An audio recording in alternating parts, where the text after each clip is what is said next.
gue nggak pernah nonton stand up comedy yang gue bikin. Kalau gue perform habis itu udah gitu. Kalau jadi barang ya, kalau masih latihan sih pasti gue nonton rekamannya gitu. Tapi kalau udah jadi barang, udah gue jual segala macam, taruh YouTube, gue gak pernah nonton lagi. Karena rasa untuk gue kayaknya kalau gue bikin lagi gue gagalnya lebih dikit deh gitu. Maksudnya yang jelek-jeleknya akan lebih dikit gitu. Nah rasa itu yang tetap ada gitu loh. Tapi lu, sorry gue potong, lu gak kepengen kayak misalnya lu lihat lagi supaya oh ini nih harusnya bisa gue bikin begini nih, oh ini harusnya bisa gue bikin begitu tuh next time gitu. Nah karena kalau katakanlah malam minggu Miko ya, di editing kan kelihatan. Oke. Iya, ketika gue ngedit kan hasil editing adalah kompromi terbaik dari gambar yang diambil. Selalu kayak gitu. Nggak ada tuh seorang editor film yang bilang ini udah paling bagus gitu, enggak. It's all about compromise gitu. Makanya kalau ada orang-orang yang rese lah ya, yang suka nonton film layar lebar lah Indonesia lah katakanlah. Ih, tadi kan pas adegan ini gelasnya di sini. Pas next shot kok gelasnya di situ gitu. Ya kan pasti suka ada kayak gitu kan. Bajunya kayaknya leceknya di sini. Kok begitu shot yang ini leceknya di situ gitu. Rambutnya kok ya makanya nggak usah dicari-cari juga gitu loh. Karena pasti hasil gambar itu lah kompromi yang terbaik. Nggak mungkin editornya juga nggak lihat gitu. Tapi gambarnya adanya itu dikasihnya itu, ceritanya adanya itu dikasihnya itu. Jadi ya pas editing gue tahu lah ini bukan yang paling baik yang bisa gue bikin gitu. Walaupun meskipun banyak orang yang bilang bagus-bagus aja ya. Tapi kan kita sebagai kreator kan punya rasa itu tuh. Kayaknya bisa lebih baik gitu. Jadi buat gue ya next time malah gue bikin lebih bagus lagi gitu. Gitu sih. Kalau bicara soal kesuksesan sendiri, ada perbedaan nggak terkait bagaimana lu melihat sukses dulu dengan sekarang? Nggak ada ya, karena nggak penting ya buat gue. Aduh gimana ya, gue juga bingung ya. Makanya gue susah ngomong soal kayak gini-gini nih. Buat orang termotivasi gue bingung ya. Gue nggak bukan agar orang termotivasi, gue cuma ingin tahu pendapat lo. Iya, nggak seperti nonton juga kayak yang aku pengen seperti dia gitu. Tapi kok nggak dapet apa-apa gitu loh maksudnya. Sama aja sih, sama aja gitu. Karena berapapun banyak achievementnya, berapapun banyak uang yang kita punya, kita harus sama-sama aja gitu maksud gue. Karena itu yang gue tanemin dari dulu gitu. Pendapatan naik 5 kali lipat, pengeluaran tetap satu, nggak serta-merta naik. Which is yang susah banget buat banyak orang kan. Orang kan kalau udah naik gaji apa segala macem, gaya hidupnya harus naik kan, karena mereka ngerasa deserve kan. Gue pantas buat lebih besar karena pangkat gue lebih gede misalnya gitu. Kalau buat gue enggak gitu. Itu yang ngebuat gue menghargai kesuksesan tuh, ya udah gitu loh. Kalau contohnya gini, bertahun-tahun yang lalu ya, mungkin masih ada 3 tahun kali ya, gue YouTuber dengan subscriber nomor 1 di Indonesia. Terus datanglah Atta Halilintar ya, Atta, Ricis segala macem gitu.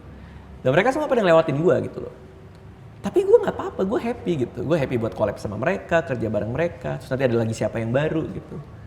Gue happy juga kita bikin sesuatu bareng gitu, sama-sama dukung. Jadi buat gue prinsip stoik itu memang benar gitu. Sukses hari ini kan besok bisa biasa aja gitu. Jadi ya udah, nggak perlu jadi ngoyo kan gitu. Gitu sih. Inner peace datang dari situ.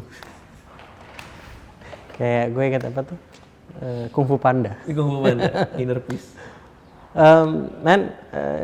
Mungkin section terakhir nih. Ayo.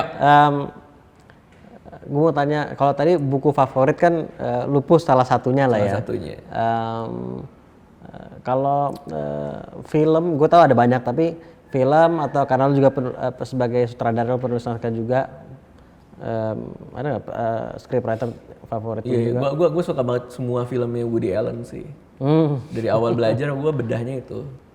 Jadi skrip-skripnya Annie Hall tahun 1975. Manhattan. Ya. Jadi gue cinta pertama gue film-filmnya Woody Allen sih. Karena gue tahu orang bisa sepersonal itu kalau bikin sesuatu gitu. Jadi Woody Allen bukannya sebagai aktor tapi justru sebagai apa? Penulis juga, penulis naskah. Iya, kan dia nulis, dia direct juga. Dia komedian juga, which is dia juga stand up. Iya. Oh, Woody Allen fans. Kalau buku terlepas dari kehidupan pribadinya ya. Iya. Kayak gue nggak mention. Karena gue sempat ditanya tuh, sama siapa? Sama Rian Adriani. Lu masih bisa suka sama Woody Allen, padahal dia orangnya begitu. Ya buat gue kalau karya udah lahir, pembuatnya gue anggap mati aja udah.